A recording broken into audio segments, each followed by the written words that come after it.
चुनाव का समय चल रहा है।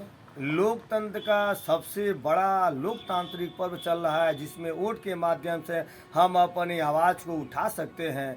तो सबसे बड़ी बात है कि आपका जो वोट पड़ने वाला है इलेक्ट्रॉनिक वोटिंग मशीन के द्वारा पड़ेगा, जिसको हम शॉर्ट फॉर्म में ईवीएम कहते हैं। ईवीएम की मशीन पे ही जो वोट पड़ता है वही एक भारत सरकार की एक नई नींव रखेगा और एक नई नींव आपके जीवन में एक नया क्रांति ला सकता है। तो मैं चाहता हूं कि जब भी आप वोट देने जाएं तो कुछ बातों को विशेष रूप से ध्यान रखें। पहला कि आपके पास मतदान पहचान पत्र होना चाहिए, वोटर कार्ड होना चाहिए, ड्राइविंग लाइसेंस होना चाहिए, पेंशन कार्ड होना चाहिए या श्रम मंत्रालय द्वारा जारी स्मार्ट कार्ड होना चाहिए, या कहीं भी आप बैंक में काम करते हो या आपके बैंक में कोई खाता है जिसमें आपका फ़ोटो लगा है, जिससे आपको पहचान बनाया जाता है कि आप भले आदमी हैं या आपका पहचान की जाती है, तो उस तरह की फ़ोटो भी चलेगा। सबसे बड़ी बात यह है कि किसी भी राज्य में प्राइवेट काम करते हो या सरकारी काम करते हैं तो स्टाम्प युक्त एक दस्तावेज भी जरूरी है, जिससे पहचान किया जा सकता है कि आप कर्मचारी